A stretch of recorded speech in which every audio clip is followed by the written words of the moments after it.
we might as well begin our event. Let me do three things here in a preliminary fashion. I'll introduce myself, I'll introduce our series, and then I'll introduce our guest speaker. So I'm Carson Holloway. I'm the chairman of the Department of Political Science at the University of Nebraska at Omaha. I'm also the director this year of a speakers series, the Constitutional Studies Forum. This is our second event. It's sponsored by the Department of Political Science, but also with the support of the Jack Miller Center. We won a grant to bring speakers to campus to speak on constitutional topics or topics related to American constitutionalism, or if we're not so fortunate as to bring a speaker to campus, to bring one to campus virtually through the miracle of modern technology, which is what we're doing today. So we want to thank the Jack Miller Center for the support on this. And also I'd like to introduce our speaker. Our speaker today on the topic of the original 1619 project, Abraham Lincoln's second inaugural, is Professor Diana Schaub. Professor Schaub is a professor of political science at Loyola University, Maryland, and a non-resident scholar at the American Enterprise Institute. She was the Garwood Teaching Fellow at Princeton University from 2011 to 2012, and a visiting professor of political science in the government department at Harvard University in 2018, 2020, and 2022. She's the author of many scholarly works, including a book on Montesquieu and many scholarly articles in the field of political philosophy and American political thought. She's also co-editor with Amy and Leon Cass of the book, What So Proudly We Hail, The American Soul in Story, Speech, and Song. She is also a member of the board of directors of the Abraham Lincoln Institute and sits on the publication committee of national affairs. We are having her here today because of her most recent book, a book on Lincoln's rhetoric and statesmanship entitled His Greatest Speeches, How Lincoln Moved the Nation, which was just published in 2021 by St. Martin's Press, and which I can highly recommend because I read it and enjoyed it and learned from it, and it gave me the idea of inviting Diana to be our guest speaker. So I encourage everyone to check that book out, and I would call for a round of applause, but we're not in a situation where we can have that, but I'm envisioning one and hearing one in my mind as we introduce our speaker, Professor Diana Schaub. So Diana, I'll let you take it away and give your remarks on Lincoln. And I should say, then later on, when the formal remarks are done, we'll have a period for Q&A, which I will moderate for us after the formal presentation. So Diana, thank you for being with us. Hey, Carson, thank you. I'm delighted to be here to speak with you about Abraham Lincoln's second inaugural. The second inaugural is one of three Lincoln speeches that I study closely in the new book, the other two being the Gettysburg Address, and then Lincoln's very early speech on the perpetuation of our political institutions, which is usually referred to as the Lyceum Address. Now, I believe in reading slowly and carefully together. So I'm hoping that each of you has access to the text of the second inaugural. And I think it's been put out to everybody in the chat maybe, and you can click on that link so that you can check what I say against the original text. So keep that in front of you as we proceed tonight. Now, let's begin and just take a look at the final paragraph of the speech. And there you'll find its actually most famous, best known passage, Lincoln's call for citizens to act with malice toward none, with charity for all. Yet, before charity could be possible, Lincoln believed that it was necessary for Americans to understand what had happened to the nation. Reconciliation required truth-telling and an inquiry into the cause and purpose of the war. Thus, in the second inaugural, Lincoln revisited the conflict, both its outbreak in 1861 and its ultimate origin in 1619. He offered an interpretation of the Civil War that, if accepted by all, would unite whites, North and South, in humility before God's judgment, and it would, in consequence, create the civic space in which Blacks could unite with whites under the same flag as neighborly citizens of a common country. Despite its large aims, Lincoln's second inaugural is among the shortest of inaugural addresses. Only Washington's second inaugural and Roosevelt's fourth inaugural are shorter. Although Lincoln begins, as was usual, with a reference to taking the oath of office, after that, he does none of the usual things. He doesn't express gratitude to the people for his reelection. He doesn't offer a review of the policy successes of his first term, and he doesn't sketch out his plans for his second term. Second inaugurals usually have a bullet point, here's what we did and here's what we're going to do structure.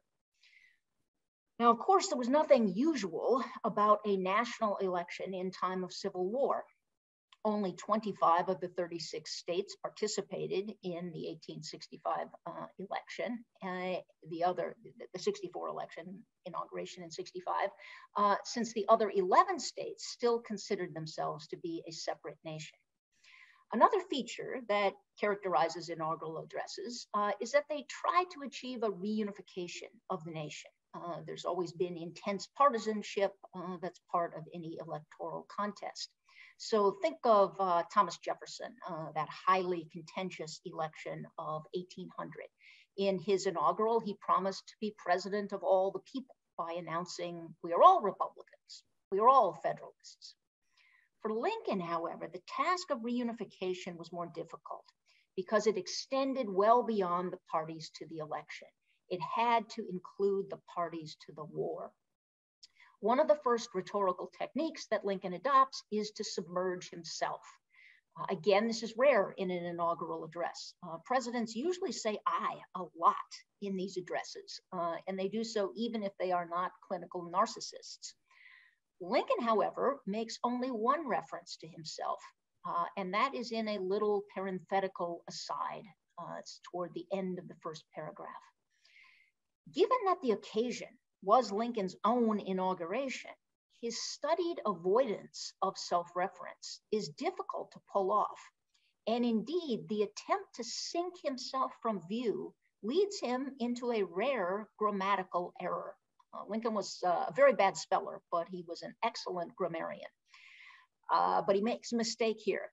If you take a look at the last sentence of the first paragraph, he's speaking there of the progress of Union arms, and Lincoln says, with high hope for the future, no prediction in regard to it is ventured.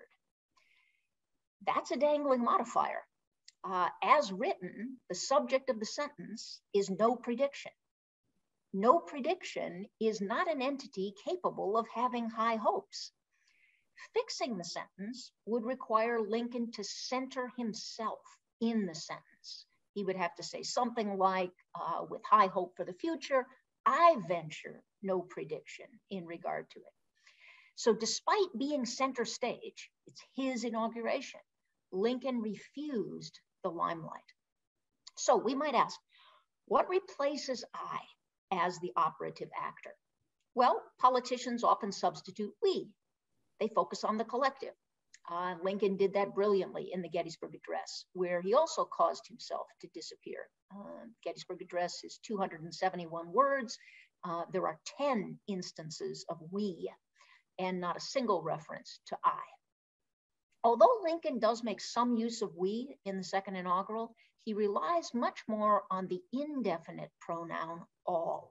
All is far and away the most frequently used word in the second inaugural. It appears 10 times. All always refers to some whole quantity, whether of persons or things. The second inaugural is a speech about the whole, about how to put the whole population of this badly fractured country together. In the second inaugural, Lincoln is setting about to discover or to construct an all out of discordant parts, including not only the parties to the war, but also the newly freed 1/8 of the whole population, to which he refers at the start of the third paragraph. That 1/8 of the whole, those are the 4 million former slaves whose status will have to be clarified. Will they be fellow citizens? Will they be fellow voters? Will they be neighbors, friends, spouses? Lincoln must acknowledge the existence of these heterogeneous parts of the nation without deepening the divisions. Every word, sentence, and paragraph of this speech, I think, is worthy of close attention. We don't have the time to go word by word, so I'm going to give a super quick overview of the first half of the speech, and then we're going to skip to the third paragraph and spend more time there. So, first paragraph. It's mostly about why Lincoln is going to deliver such a brief address, why extensive speech is less called for now than it was at the time of the first inaugural. So the speech is really toggling back and forth between 1865 and 1861, between then and now. Starting from the present, 1865, Lincoln is going to act as a kind of archaeologist of the war, uncovering first the surface layers of the war before uncovering the deeper deposits, the underlying cause, the hidden but central purpose of the war. The second paragraph then whisks us back from March 4, 1865 to March 4, 1861, the day of Lincoln's first inaugural. And he explains in that second paragraph the outbreak of the war. I think a few points emerge from what he says. First, no one wanted war. In other words, there were not really any belligerents. There are parties to the war, but neither side was a belligerent. Second, the conflict was over the Union, whether it should be destroyed or saved. Third, although no one wanted war, it was nonetheless a consequence of human choices. One party was prepared to make war, and the other prepared to accept war. Each had something in view that it regarded as more important than war, something important enough to justify war.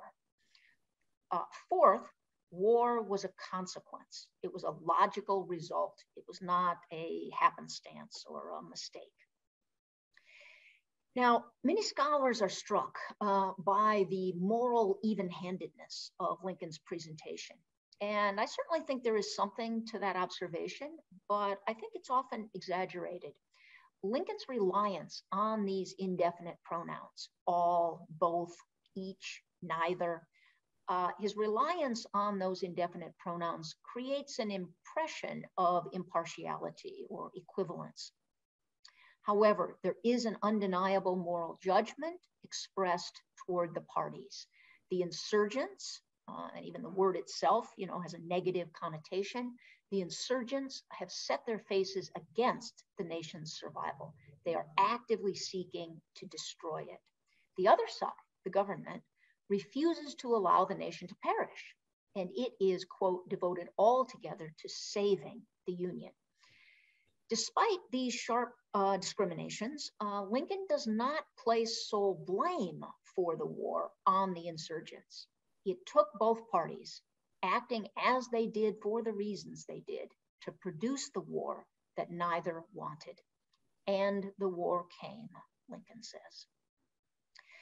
So paragraph 2 explains the outbreak of the war, but it does not address the cause of the war. That deeper matter of causation is the topic to which Lincoln turns in the third paragraph. The third paragraph begins with a part of the whole not yet mentioned. Here's what Lincoln says. 1/8 of the whole population were colored slaves, not distributed generally over the Union, but localized in the southern part of it. Lincoln highlights various features of this portion of the population: their number, their color, their condition, and the location of these residents are all important. But perhaps most important is simply the description of these persons as belonging to the whole. Lincoln speaks of slaves, not slavery. He focuses on real human beings rather than an institution. Not being free citizens, these colored slaves have no say in their location.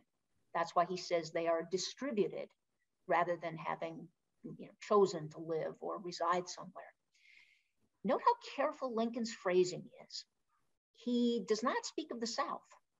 He speaks rather of the southern part of the Union. Over the course of the war, it might have been easy to slip into regarding the North as synonymous with the Union. I think this is still a kind of mistake that we often make today when we talk about the war. Lincoln rejects that identification. The Union is the whole, and the residents of this southern part, whether colored slaves or white citizens, are part of the whole. Lincoln's description also indicates that slavery and color are entwined with one another. Not all colored people are enslaved, but all slaves are colored or regarded as colored. Significantly, however, Lincoln does not use the word race. If you examine his speeches from the 1850s, it, I think, shows that he generally avoided the term race. I mean, he does occasionally use it, but it was really the defenders of slavery who routinely identified slaves as belonging to the African race. Race language suggests the existence of essentially different categories. And in the mouths of white supremacists, of course, the implication is of a race-based hierarchy. Lincoln's preferred language of color marks a visible difference, but one that is only skin deep and is moreover arrayed across a spectrum. And in other words, color is not binary. People are of a whole range of colors. Nonetheless, the fact that condition and color are linked makes this demographic stand out as a distinct and identifiable minority within the whole. So slaves comprise an anomalous part. The next sentence provides further definition. These slaves constituted a peculiar and powerful interest. The word peculiar, of course, had long been peculiarly associated with slavery. It's a coinage traceable to John C. Calhoun. Slavery had been called the South's peculiar institution. It's a kind of euphemism that was meant to convey Southern specialness, but that was then in turn adopted with heavy sarcasm by slavery's opponents. Frederick Douglass, the great abolitionist, for instance, was often introduced to audiences as, quote, a graduate from the peculiar institution, with his diploma written on his back. Lincoln, to this point in the speech, has so far avoided using the word slavery or the word institution. Instead, he speaks of these slaves as a peculiar interest. I think the formulation captures the essence of enslavement. Human beings become a commodity in which other human beings hold an economic interest. Without naming the commodifiers, the oligarchic few who were the slave owners and the slave dealers, Lincoln is penetrating to the motive behind the peculiar institution.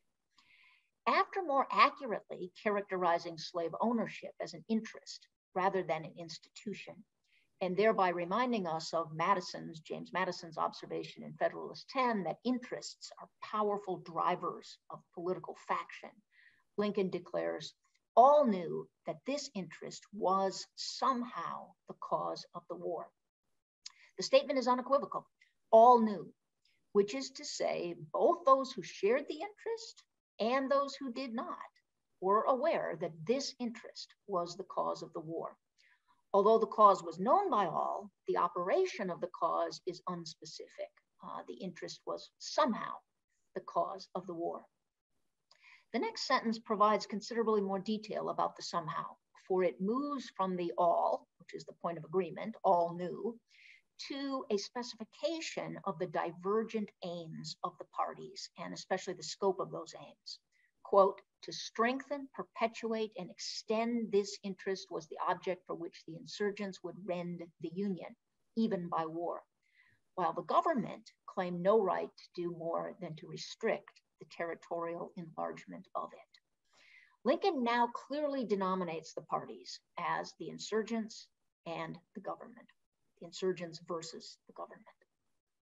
What was at issue between them was whether this interest, the economic system based on property and man, whether that interest would spread, thereby becoming perpetual, or whether it would be confined and quarantined to its existing localization. Although divided over this interest, the parties were in many ways the same. For instance, we're told they had the same mistaken expectation that the war would be quick and easy. Even though they knew that slavery was the cause of the war, they did not anticipate that the war would bring about the end of slavery. A note here about the structure of the speech. The most obvious dividing line is the third paragraph's shortest sentence. The Almighty has his own purposes. That sentence, I think, serves as a kind of fulcrum. It's the point at which the causal analysis shifts from a purely human, rationally calculative perspective to a viewpoint subspecie aeternitatis under the aspect of eternity from God's perspective. However, it might be just as defensible to split the paragraph 3 sentences earlier, for that is the moment at which religion is introduced into the speech. Lincoln points out that both read the same Bible and pray to the same God, and each invokes his aid against the other. Religion appears on the political scene because of the human behavior that seeks to muster God militarily. Another indication, I think, of the significance of this moment is that the verb tense dramatically shifts from the past to the present tense. So if you look at just take a look at the text here, look a couple of sentences before that. Lincoln says, neither party expected, neither anticipated, each looked for, all in the past tense. So you might expect him to continue in the past tense, both read the same Bible and prayed to the same God. Instead, he says, both read the same Bible and pray to the same God. When you actually look at the speech in print, you are not actually aware of this shift in verb tense until you get to the verb pray, because the present and past tense of read are what are called heteronyms. In other words, they're spelled the same, but they're pronounced differently. You might even say that the two parties to the war are like heteronyms. They are similar in some respects and different in others. When the two parties found their expectations and calculations foiled, both turned towards divine assistance. They turned to the identical Bible, the identical God, and even the identical prayer. This religious commonality, the bond of shared Christian belief, was weaponized equally by both parties to the war. In other words, they deployed religion divisively, attempting to claim God for their side. From this point forward, which is approximately the halfway point of the speech, religion will be the main topic. This same God will be invoked a total of 14 times over the next 9 sentences. Starting from the conflictual way that religious appeals have figured in the war, Lincoln will try to reverse that. He does so not by insisting on a strict separation of religion and politics, which is maybe the path that we might take today. Instead, what Lincoln does is he does religion differently. I hope to show you what I mean by saying this. Now, the way Lincoln first begins, next sentence, it's almost as if he's imitating the religious crusaders. Lincoln's own impartiality seems to break down in the next sentence, and he actually bursts out and he says, it may seem strange that any men should dare to ask a just God's assistance in wringing their bread from the sweat of other men's faces. After he so strongly expresses his conviction that slavery is at odds with God's justice, Lincoln then pulls back from his assignment of moral blame by quoting another Bible verse. But let us judge not that we be not judged. He puts these two opposing thoughts, both drawn directly from the Bible. The reference to, earning your bread from the sweat of your own face is from Genesis. He changes that to earning your bread by the sweat of other men's faces, but it is an allusion to Genesis. And then the let us judge not that we be not judged is from the New Testament. He puts those two thoughts into the same sentence, separates them by a semicolon. God is anti-slavery, but God also warns against judging others. Human beings should be aware and beware of hypocrisy. All are sinners and guilty. Lincoln seems to be administering a check to self-righteousness, and especially the self-righteousness of those on the anti-slavery side. In other words, those on his side. This is his first use of the words us and we in the speech, and they entail a correction of his own side in the struggle. The temptation to denounce the other side is strong, and a love of justice encourages righteous anger.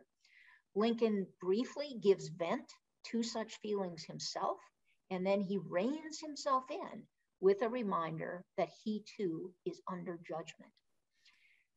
Lincoln then returns to the fact that both sides pray, and he isn't any longer going to disparage the content of another person's prayers.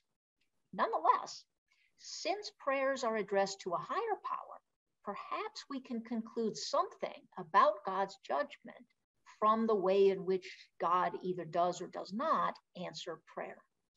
Lincoln presents a strictly logical analysis. Since the prayers of the two parties are diametrically opposed, the prayers of both could not be answered. In other words, God himself is bound by the principle of non-contradiction. Then Lincoln says, that of neither has been answered fully. Now, this is in a way kind of curious, because one of the logical possibilities is that God favored one side's prayers over the other. If you think back to the story of Cain and Abel, right? Cain and Abel both brought their offerings to the altar to God, and God was said to favor Abel's offering over Cain's, and that is what motivated Cain's murderous attack on his brother. So isn't the progress of Union arms, which Lincoln mentioned back in that opening paragraph, isn't that a sign that God is on the Union side? Lincoln, however, leaves out that possibility. In other words, he doesn't make the usual triumphalist move. And that move, by the way, was being made by religious leaders throughout the North.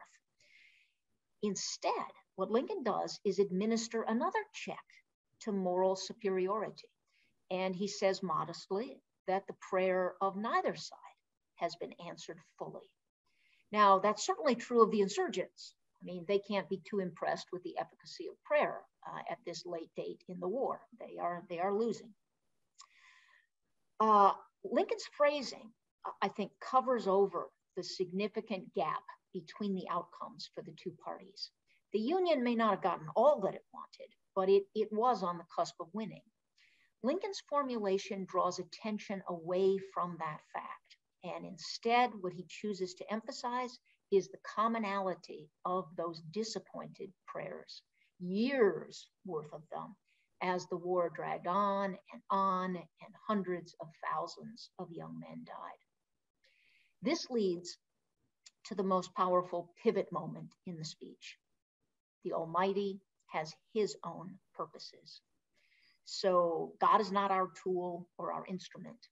Lincoln suggests that God's purposes have been for a long time mysterious. But he also suggests that the terrible and protracted course of the war, and then its fundamental and astounding result, freedom of the slaves, that must be part of God's purpose. His purposes have disclosed themselves to us over time and through our mutual suffering, the woe that we have undergone. Lincoln quotes another Bible verse, Matthew 18:7, about sin, its inevitability, and God's punishment of it. He has arrived now at the point toward which the argument has been aiming. In the longest sentence of the speech, Lincoln presents a theological interpretation of the meaning of the Civil War. He interprets it as the blood price that the nation must pay for the sin of slavery. Note, though, that he presents his interpretation not as certain knowledge. It's presented as a supposition, if we shall suppose. So his interpretation is a hypothesis. It's offered as such. The hesitancy or the diffidence with which he offers it, and then the complexity of the sentence itself, I think act to take away any of the religious fanaticism that worries him when religion seeps into politics. So it is true that Lincoln is using religion. He's using it for political purposes, but he's using religion to encourage humility rather than pridefulness. Another thing to note is that he finally uses the word slavery. And slavery is not Southern slavery. It's not African slavery. It is American slavery. And both words are capitalized. The offense of slavery belongs to the nation as a whole, and thus the punishment of the war applies to both North and South. All white Americans have been complicit in slavery. Even those who opposed slavery could be said to have benefited from it. All Americans wore cotton and they all consumed sugar. Many Northerners made fortunes or they inherited fortunes from the trade in those goods and sometimes from the trade in slaves themselves. In a way, I think Lincoln is describing what is now called white privilege, the unmerited status and advantages that accrue based on the possession of white skin and based on the oppression of those of another skin color. Lincoln frames his suggestion that the nation is being punished for the sin of slavery as a hypothesis, and then he follows that up in the same sentence with a question. If this supposition of God punishing the nation for American slavery is true, then would, quote, we discern therein any departure from those divine attributes which the believers in a living God always ascribe to him? I think the implied answer is no. In other words, a God who acts in this way would in fact be a just God. And justice is the main attribute that Lincoln has mentioned as belonging to God. Lincoln now interrupts his account of God's possible purposes to express our human reaction to this punishment. We hope and pray for it to cease. The sentence rhymes, and I think it partly serves as a breather between the two sentences that flank it. Both of the flanking sentences are very complex as sentences and very painful in content. Remember earlier when Lincoln mentioned the prayers, at that time, the two sides were praying for military victory against the other. But now he has them jointly praying for the war to end. Just as the earlier prayers were not fully answered, this one might not be either. God's will is what will prevail. Lincoln formulates another final hypothetical about God's will. Yet, if God wills that it continue until all the wealth piled by the bondsman's 250 years of unrequited toil shall be sunk, and until every drop of blood drawn with the lash shall be paid by another, drawn with the sword, as was said 3,000 years ago, so still it must be said, the judgments of the Lord are true and righteous altogether. This is the most remarkable sentence of all. Lincoln takes us all the way back to the origin date of slavery in the Western Hemisphere. If you do the math, if you do the subtraction, subtract 250 years from 1865, that puts you at 1615. Lincoln is giving the approximate date. He rounds it off, but it's not far off the actual date of 1619. If you think back to the Gettysburg Address, the Gettysburg Address had traced the birth of the United States to 1776, 7 years ago. But the second inaugural singles out 1619 as the date of America's original sin. In effect, the nation has been engaged in a war that pits the spirit of 1776 against the spirit of 1619. Not only that, but Lincoln says that if God wanted to exact full justice, dollar for dollar, blood for blood, the war might continue much longer. Divine reparations would exact much more, I think, than any of our current notions of reparations. If God were to be a just God rather than a merciful God, Lincoln says, quoting Psalms 19:9, then we would still be forced to say that the judgments of the Lord are true and righteous altogether. Now, the most important question, what does this theological interpretation achieve? I believe that what it does is make possible the final paragraph of the speech. If Americans will join Lincoln in understanding the war in this way, then space will be cleared for human charity, or at least a lessening of human malice. So the theological interpretation has a political purpose: to gentle the mindset of his fellow citizens and prepare them for the difficult work of reconstruction ahead. I want to reflect just a little more specifically on the way this invocation of 1619 helps to unite the discordant parts of the nation. By emphasizing shared national suffering as a consequence of shared national transgression, Lincoln is trying to check the moral preening of the Northerners and lessen their prosecutorial zeal after the war. Remember, there were radical Republicans like Thaddeus Stevens and lots of other folks who blamed the South for the war, and they wanted them to pay. Stevens recommended that the Southern states be actually stripped of statehood, reduced to territorial status for a generation or more, and as he said, made to eat the fruit of foul rebellion. At the same time, by nationalizing or desectionalizing the blame for slavery, Lincoln, I think, does what he can to help Southerners join in admitting the error of their ways. I don't think it's quite right to describe what Lincoln is doing as a display of magnanimity toward the defeated. Lincoln is not actually assuming the stance of a generous victor. He's doing something more radical than that. He's actually refusing to call the result a victory for the Union. The emphasis in this speech is on shared national transgression. And if accepted, Lincoln's hypothesis about the meaning of the war would, I think, link whites, North and South, in humility. You might say that Lincoln is also trying to fend off or avert the rise of lost cause recalcitrance by white Southerners. Then finally, what consolation or what promise does this interpretation hold for Blacks? Whites have been emphatically told that God was all along on the side of the bondsman.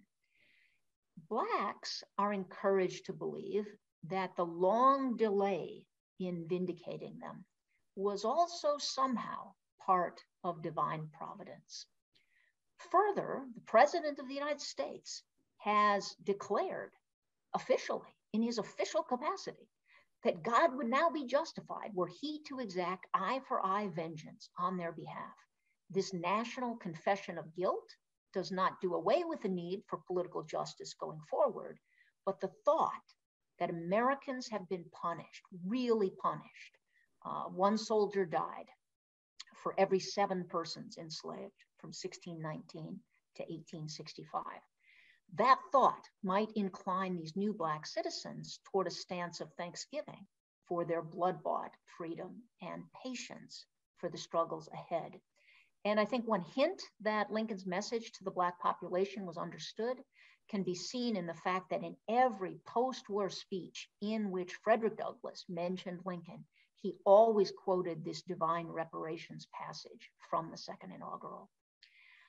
One final point: if full justice was not demanded by God, if God was merciful to the nation, stopping short of the full blood sacrifice, then all Americans might be willing to imitate that generosity in their treatment of one another.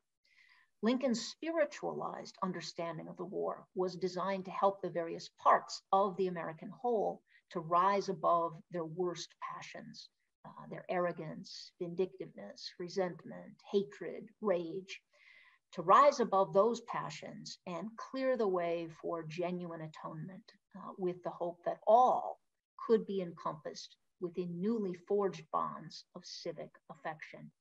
So I think it's no accident, no surprise, that all is the word that appears most frequently in the Second Inaugural. As we all know, the assassination of Abraham Lincoln deprived the American people of the statesman best equipped to follow his own advice. How much difference it would have made is impossible to know. Yet for us today, the most important thing is that the words and example of Lincoln remain. He still communicates his thoughts to us, and we in turn can converse with him. His spirit abides. If we listen and reflect, all may yet be well for the divided America of our day. Thank you. All right, thank you, Diana, for that wonderful presentation. Giving us a lot to think about there. The speech opens on a lot of very interesting topics that I think could sustain a lot of conversation, but I'm not going to abuse my privilege, at least not yet. Let's see if we have some questions from the audience. And I'm sure they'll be trickling in as we go ahead. Let me start with this. Could you talk a little bit about the reception of the speech in Lincoln's time? It's such an astonishing thing to attempt, right? He could have taken a victory lap, as you were indicating, but instead he did this amazing thing, which was to suggest that everybody involved was blameworthy in a sense, participating in the corporate blame of the nation. So how did the country react to the speech, especially, well, North and South? Yeah, it's a good question. And Lincoln himself addressed it. He received a note from Thurlow Weed complimenting him on the speech. And it's really fascinating what Lincoln says in reply. This is just very, very short. Let me read it. He says that he expects the second inaugural to wear as well as, perhaps better than anything I have produced. But I believe it is not immediately popular. So that's really interesting. Lincoln thought that this would be remembered as his best speech, his greatest speech. He himself thought it was his greatest speech. Mm-hmm. So it would wear well, but he says it's not immediately popular. Men are not flattered by being shown that there's been a difference of purpose between the Almighty and them. Right? In other words, because the speech was a kind of criticism of all parties, they weren't so happy with it. And then he goes on to say, to deny it, however, in this case, is to deny that there is a God governing the world. It is a truth which I thought needed to be told. And as whatever of humiliation there is in it falls most directly on myself, I thought others might afford for me to tell it. That's really interesting. So Lincoln describes this speech as involving his own humiliation or his own humbling. Right? So the humility that he's recommending to everyone, he's in a way taking the lead in modeling that. And I think, part of what he means is just that, he refused to gloat or, have that triumphal moment. And in that sense, he was sort of humiliating himself. But I think more profoundly, he's indicating that, he all along believed that what was at stake in the war was the Union. His oath was to maintain the Union. He always acted in accord with that. But at the end of the war, in retrospect and looking back, he seems to be saying that, whatever the human views were on what was at stake, there was actually something else going on, something more mysterious, something beyond our understanding. And he gives God the credit for that. Yeah, thank you for that answer. We have a couple of questions. I'll take them in reverse order. Actually, there's more coming in here as I can see on the question answer.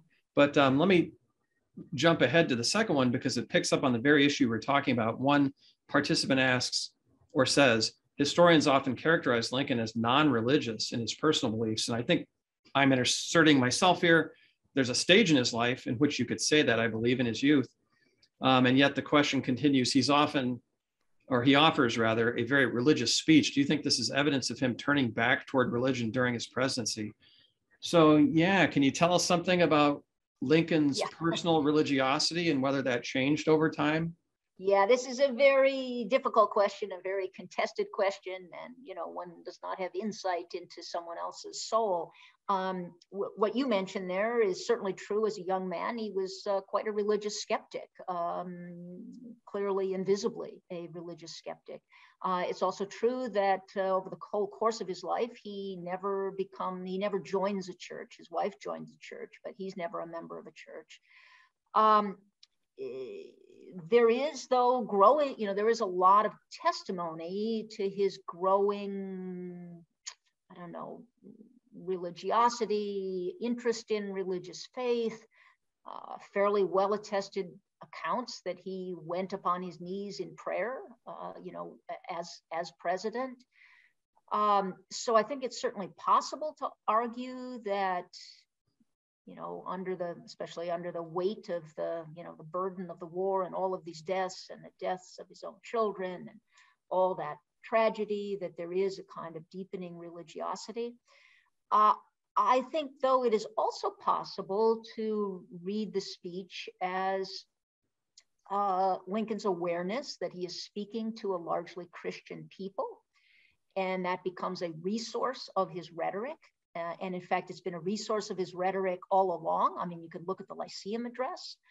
He ends the Lyceum Address with a quote about the church as the only greater institution than political institutions.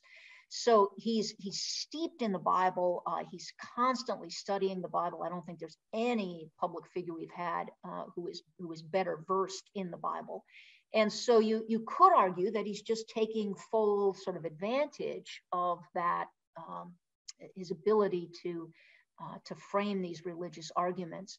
And it is true that what he says in the Second Inaugural is very carefully put. When he says, would we discern therein any departure, from the attributes which the believers in a living God always ascribe to him. He doesn't actually say there that he is one of those believers. So I think it is open to people who want to read the speech, not as an indication of his own private religious views, but just he's making a public use of those religious views. It's also, I think, shows something that has been consistent all along. He has always been correcting the kind of moral presumption of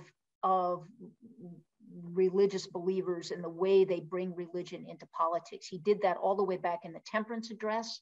And I think he's doing it here too. He's really correcting what's happening in the pulpits, both in the North and in the South. So in the North, it's this moment of, oh, this proves God was on our side all along, that kind of attitude. And then in the South, in the Southern pulpits, they were saying, oh, the fact that we're losing the war, that's a sign that we really are God's chosen people. And we know how God tests his chosen people. And, this is just another, this is just a moment of trial and tribulation for us as the chosen ones. Yeah, that's very interesting, the reference to the Temperance Address, because as I recall, and obviously you've studied it more recently and more intensively than I have, but he goes out of his way in the Temperance Address to say that the people who can speak best about the evils of alcoholism are reformed alcoholics, not people who never suffered from that temptation. And it seems like that's characteristic of his rhetoric too, with regard to slavery, to say that, well, Northerners didn't grow up in a system that had slavery, so we don't really have anything to boast about in not holding slaves, right? Yeah. He's got this great line where he says, you need to remember they are just what we would be in their situation. Mm-hmm. Yeah. So yeah, his ability to really hate the sin, to speak so strongly against slavery, and yet, love the sinner. Mm-hmm. Speak in a different way. I was going to shift gears a little bit with another question from our participants, one of whom praises you justly for giving us a great account of the speech, and then says, do we know if Lincoln himself wrote the entire speech, or did others have influences as he created various drafts? I mean, that's a very interesting question, not one that would have occurred to me because I've looked into this before, but it's typical for presidents to have speechwriters. I don't think even Andrew Jackson, back in those days, he didn't write his own speeches. He had people to do that for him, I think. Right. I don't know. I mean, we know that, that certainly Washington had input, from from both Madison and Hamilton. Yeah, Lincoln does write his own speeches almost across the board. There are only a few moments where we know of input from others.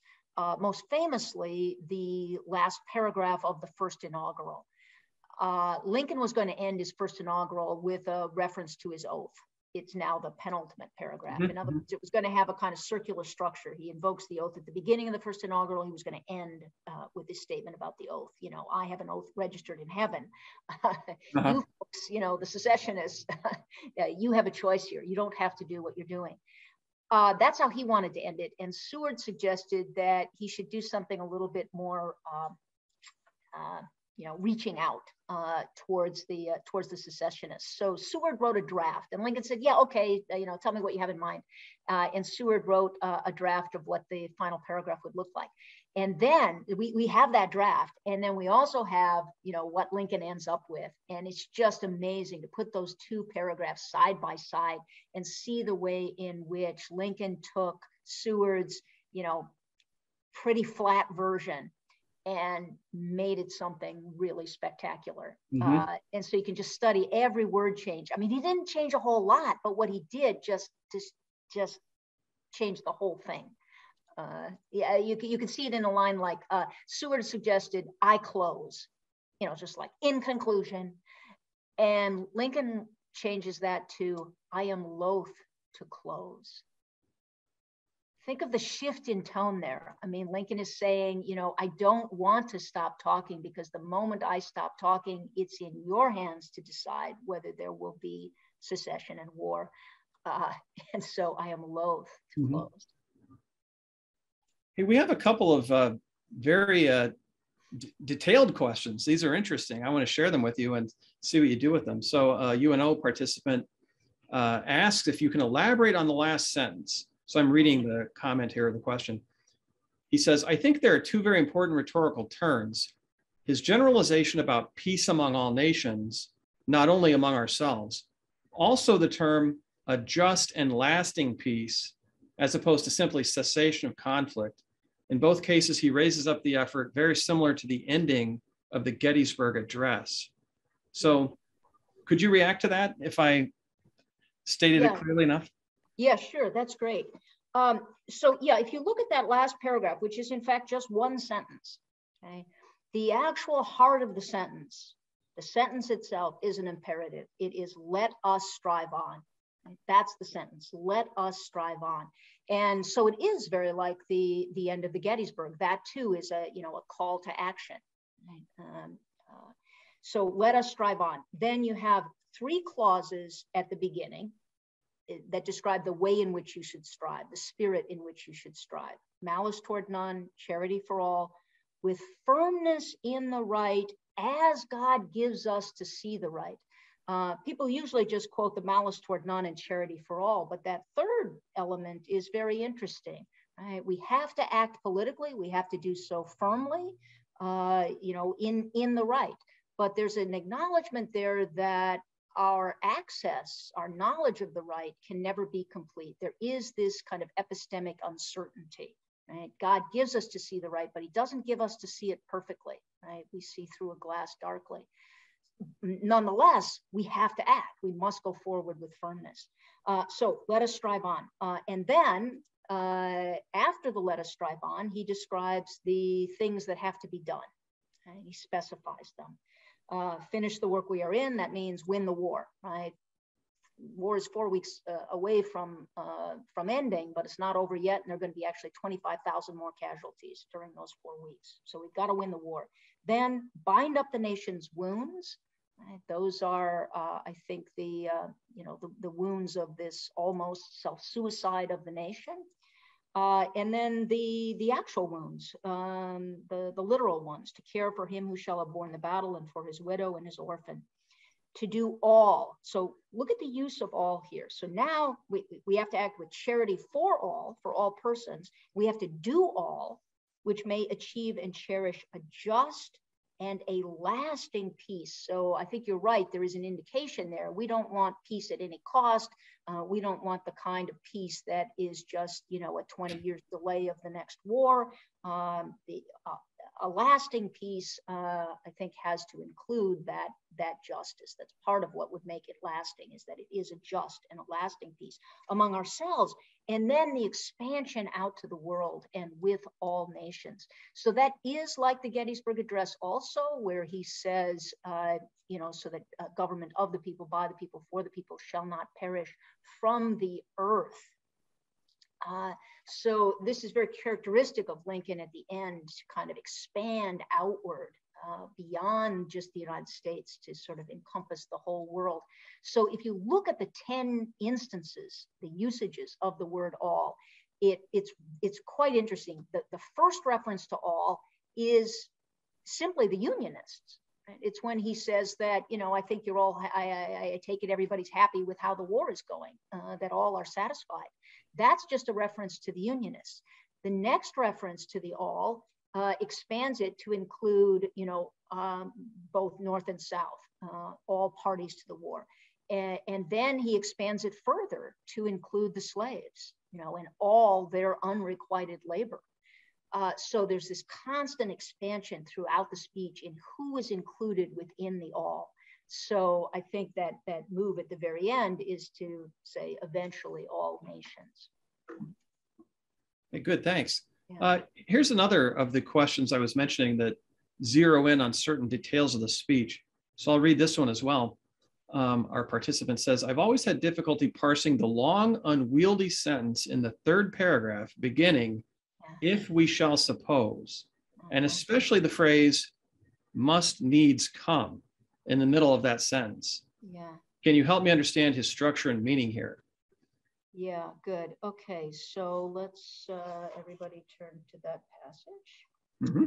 Yes, okay, so if we shall suppose, so that again, it's a hypothesis, that American slavery is one of those offenses which in the providence of God must needs come, but which, having continued through his appointed time, he now wills to remove, and that he gives to both North and South this terrible war as the woe due to those by whom the offense came, shall we discern therein any departure from those divine attributes which the believers in a living God always ascribe to him? Yes, that is a difficult and complex sentence. So let's go back to the clause that you asked about. One of those offenses which in the providence of God must needs come. I guess what I think he is saying there, he's in a way talking about, well, that big question, how do we understand the existence of evil? And I think he is saying we are beings endowed with free will. That seems to mean that we will use it badly. And that can actually be understood as part of the providence of God. It's the human uniqueness that we are the beings with free will and that we can disobey. So it's part of God's, it's somehow part of God's providence that we are capable of disobedience to God. So I think that's what he means. That if you understand the theology, then yeah, there will be sin. It must needs come.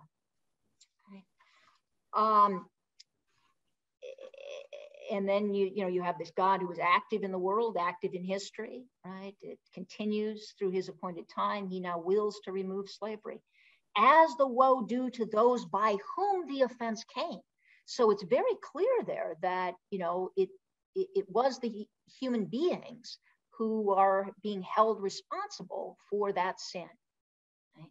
Even though the fact that they sinned is somehow part of the way we have been created in God's image with free will.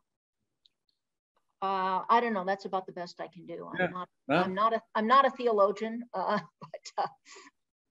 I think that was doing pretty well with that question. That's a tough one, but I think you're right. And I just wonder too, if he is mimicking there or echoing some remarks of Jesus in the New Testament. I think somewhere he says offenses must come, but woe to those by whom offenses come. So right. Yeah, it is. He is actually quoting the Bible there. Yeah, that's right. that needs to be pointed out. Hey, I have another question I wanted to ask, Yeah. and we'll go back to the question box in a moment, but here I will exert my privilege and ask, can you talk a little bit more about the relationship between Frederick Douglass and Lincoln? I mean, it seems like Douglass is an interesting test case. You mentioned his repeated references to the speech. I just think of him because he is a man who was himself a slave, but who evidently regarded himself too as a patriotic American.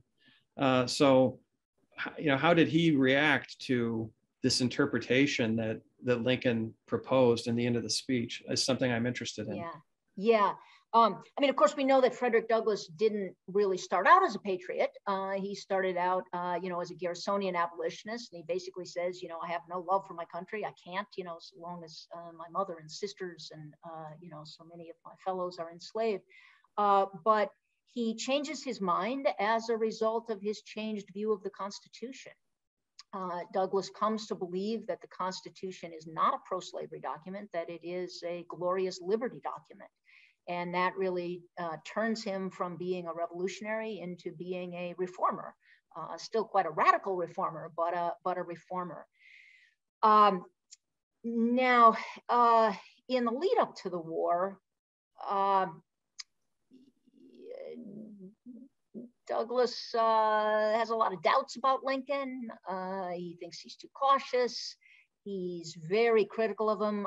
He hated the first inaugural. He thought it was much too much, the tone of appeasement of the Southerners. But from the issuance of the Emancipation Proclamation forward, Douglass really shifts. And of course, at that point, he's had a couple of private meetings with the president. I think they come to have great respect for one another. So maybe I'll just very quickly tell the story about Douglass's attendance at the deliverance of the second inaugural. So he was in the audience. He also then came to the reception afterwards. There were security guards, policemen present who tried to deny him entry to the reception, tried to escort him off the premises. Someone saw what was happening and ran to tell Lincoln about it. And Lincoln intervened and said, let my friend Douglass through. So Douglass comes into the receiving line. And when he gets to Lincoln, shake Lincoln's hand, Lincoln asks him, what did you think of it? And Douglass kind of begs off. He's like, it's a long line. I can't say. And he says, no, you're the man in the nation who I most want to hear from. What did you think of it? And Douglass said, that was a sacred effort, Mr. President. So I think that is about the best short description of the second inaugural, a sacred effort. And if you look at sort of both of those two words and really fully parsed both the sacred part of it and the effort, what was he aiming at? You could figure out the speech. So I think that Douglass very quickly realized what Lincoln was really trying to achieve with that speech, and that he really signed on with it. And the fact that he always quoted that divine reparations passage, I think that was just tremendously important to him, that there was that acknowledgement there of what full justice would require, and also that God had not demanded of it, and that somehow sets our mood going forward. Allows that opening to human charity. Thank you. I think we have time for maybe two more questions. Okay. And here's one from the box about politics of the time. What might have been the influence of this speech on the passage of the Reconstruction Amendments? That's a very interesting problem because Lincoln's not around for most of that, regrettably. Yeah, I guess what I would say, I think what Lincoln is doing here, I mean, the reason that he didn't just sort of sketch out his plans for Reconstruction as people expected him to do in the second inaugural, that he recognized that there was prior work to be done. The precondition for the passage of those amendments or whatever else, was going to take place in Reconstruction, the precondition for that was to shift public opinion.